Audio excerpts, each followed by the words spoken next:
Hi there, this is Spitfire 25565 with Game Mode 5, and today I'd like to talk to you guys about the new features in 12W37A. First thing we're going to look at is we're going to create a new world, and we're going to call it, I don't know, Game Mode 5. Gotta capitalize that M. Alright. We're going to put ourselves in creative, more world options. Now, one thing you may see here is if we choose superflat, we can now customize our world, meaning we can decide what makes up that world. So for instance, if I wanted to, let's see.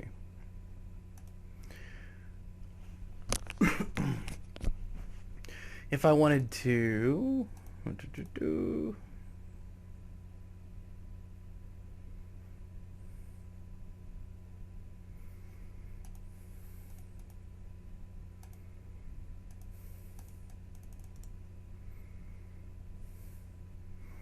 don't think that we're doing this right. Hold on. Customize. Let's go to some presets. Ah, here we go. We're actually going to play around with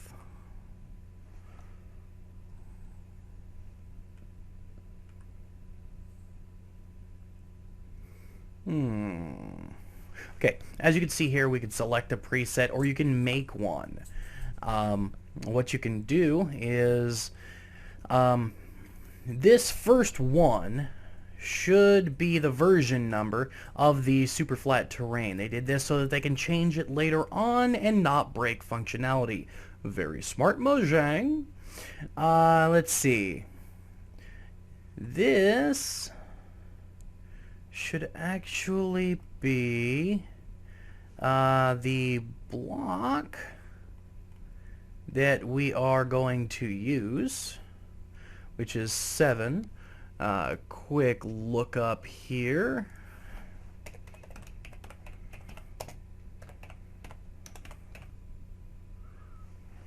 In our Minecraft data values,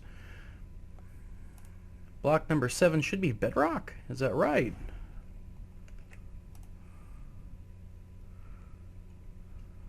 Seven indeed is bedrock.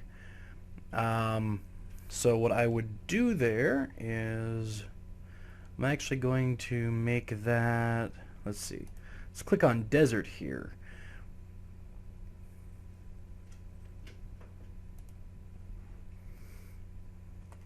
I'm actually going to take all of this out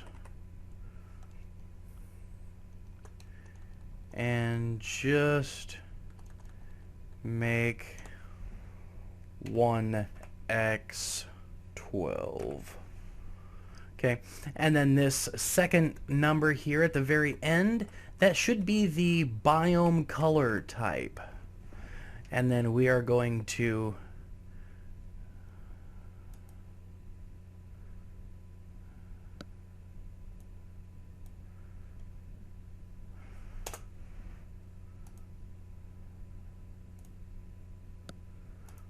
Alright, done.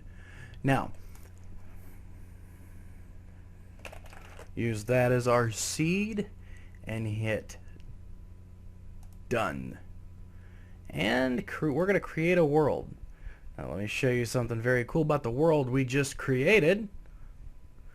After we're done building. Okay.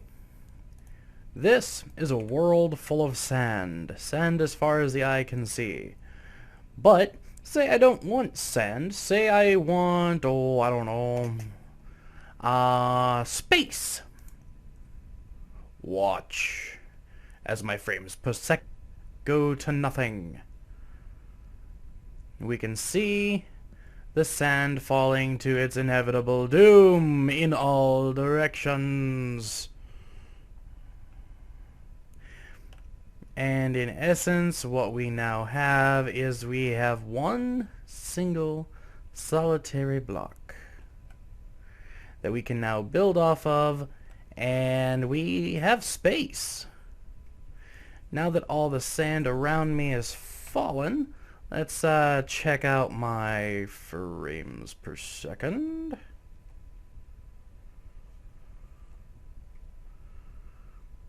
Let's see. Wait a minute. Where did they hide the FPS? Right there.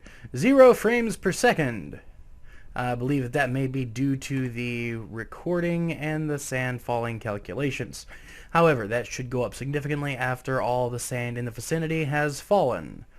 Okay, now we're going to leave this. Quit and save to title. Alright. On the other hand, should you not want a space world, you can actually customize with many presets. As you can see, classic flat, tunneler's dream.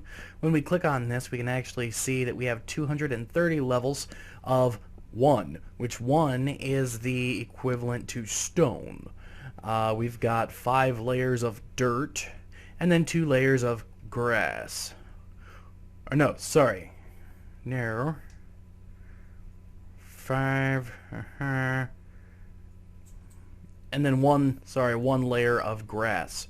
And then the biome is set to 3, which I believe is like a plains biome, I think. Really, that'll just affect grass and tree growing. Water world, this one would be like an Atlantis-style map, which is something that I've been wanting to see for quite some time. Let's see. As you can see, we've got 90 blocks deep of water, 5 sand, 5 dirt, 5 stone, and then 1 bedrock. If we go ahead and hit done, create new world.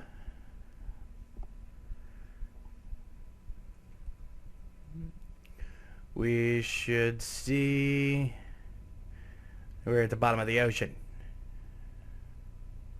And because I am in survival, I will die before I make it to the top.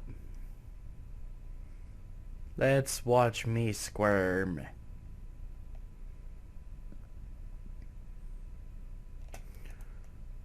Okay, I'm going to go ahead and hit the respawn button, and I'm going to start heading up immediately instead of looking around and see. Yeah, no, I'm just SOL. I wonder if there's a way to actually survive this. Respawn. I will deal with that later. See if we can come up with... I can see a lot of people using this for not so much adventure maps, but maps of skill, things like that. It's really cool. And that's actually going to conclude this video. This has been Minecraft 12W37A. And we've only looked at the terrain generation in the superflat worlds. I'm Spitfire 25565. Like, subscribe, comments please.